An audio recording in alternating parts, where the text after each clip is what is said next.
Hello team, this is Eric giving you all a description of exactly what we are looking for in the vAuto integration that has a VIN scan to send information to eLead and vAuto about the trade-in. So first thing there's just been a few changes. If you saw the last video, then just don't even worry about that. Look at this video, it's just at the end there's a little bit of a change. So we're still going to start right here. This is still the same. You slide out and then it says you can click on add trade, and then the title is add by, VIN scan, VIN keyboard, and year, make, model.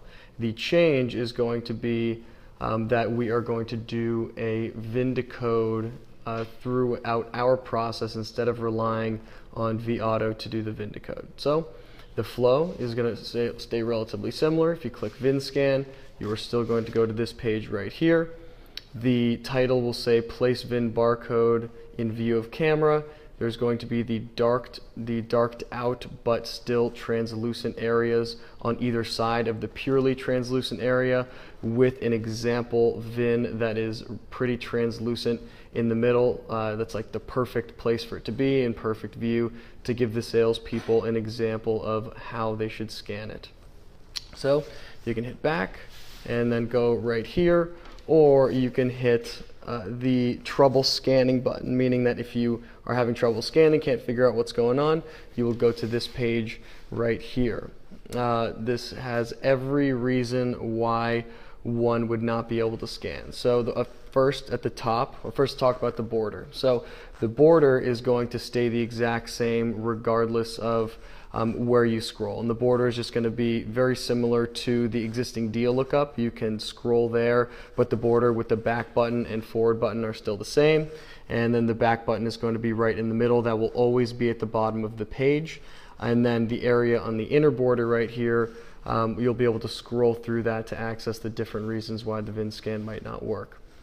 So if it says problem scanning at the top, and then it'll say aim right at the barcode right here, and this will be a screenshot of an example of what a perfect VIN scan will look like. This should be a screenshot of our app right here, so they know exactly what it should look like. Below, it's going to be a title that says glare, and then a screenshot of what glare would look like on the VIN barcode. And that should also be done through our app. And also, just so glare is like if there is a like the sun is shining and you have on the glass and there's glass in between you and the VIN barcode, then that would be glare. So just like a little bit too bright there, so it's hard to read the whole barcode.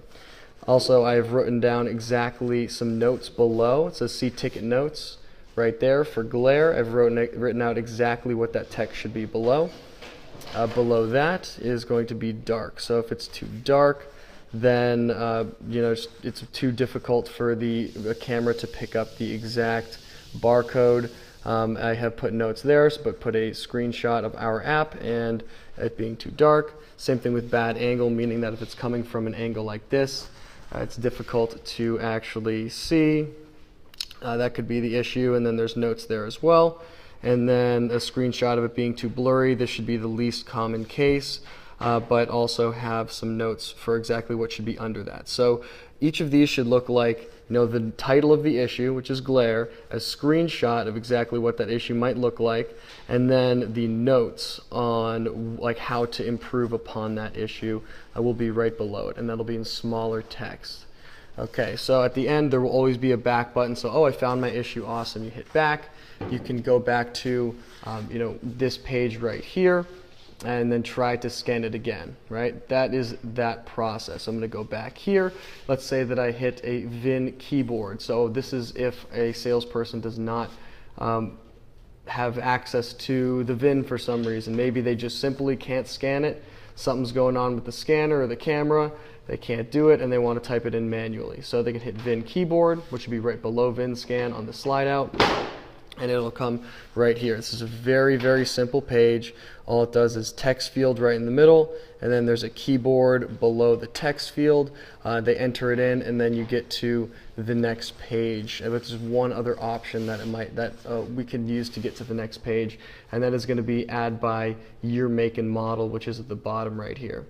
So something I want to note, so these are kind of the three places that will get you to the last page. When you scan the VIN correctly, it should automatically go in and then do a VIN decode and access all that information. Or when you enter in all the information correctly that in the VIN keyboard, it should automatically go to the next page as well. And then it'll do a VIN decode, or you can enter by year, make, model, which is if you do not have access to the VIN number for any reason, right? So then all of these will go to a page that looks like this. And this is where the change came in. What we decided is that doing a VIN decode within our app is important just for accuracy reasons and keeping the salespeople accountable to giving the sales manager all of the information on the trade that they could possibly want. So at the top, the title will say enter trade-in details, and then it'll have VIN number, year, make, model, trim, body type, cylinders, trans, color, and mileage. All of these are required fields. Hitting back will get you to the previous page, whichever that page is. And also you can hit send to desk, which is going to be the last button throughout this process that will send the information to eLead and DealerTrack at the same time. All right, so an important piece to note about this page is that if I type in year, if I hit my year is 2018, it's in the future, let's say it's 2019. Scion, which is a manufacturer that's linked with Toyota, stopped making Scions in 2016. So that means that on make, Scion should not be available. Same thing with Saab. They haven't made any new Saabs in some time. So I just want to make it as easy as possible for the salespeople to interact with this. So these should be like exclusive, right? So once a year is in that a make no longer is applicable for, then it won't show the inapplicable fields. Same thing with model. Like if I choose a Honda for my make, then my models will only be Honda models. And same thing with BMW, all of the above.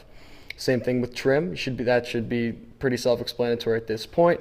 If you get a Honda Civic, it should only show LX, EX, EXL, Touring, etc., etc. So after that, you enter in body style. If some of this will auto-populate sometimes, and other times it won't, depending on the age of the vehicle and some other stipulations. We are going to have to test that, so this is going to be really important to be diligent about testing what circumstances, what places, what fields are going to be filled out, and also it's going to be important that we're diligent about testing the integration with vAuto and also a VIN solution. So if we send it in, we fill out this information, so we enter in VIN and it populates almost all this information, and it doesn't fill out the trim. And then we enter, that means the salesperson then enters in what the trim number is, or the trim level is for that vehicle, and then hits send to desk, right? If it gets sent to eLead and then it does its own VIN decode on top of our VIN decode, then it might, take the trim out of of the equation, and then they'll have to re-enter it. We want to make sure that does not happen. Same thing with vAuto. What we enter here should always be exactly what shows in eLead field for field. So, and then but we might enter some things that they might not do in their VIN decode, even though they do their VIN decode instantaneously and automatically. All right, I'm gonna go back so y'all can see what the full flow looks like right here. Please let me know if you have any questions. I'll post this on YouTube. I'll always be available over Slack as well. Thanks.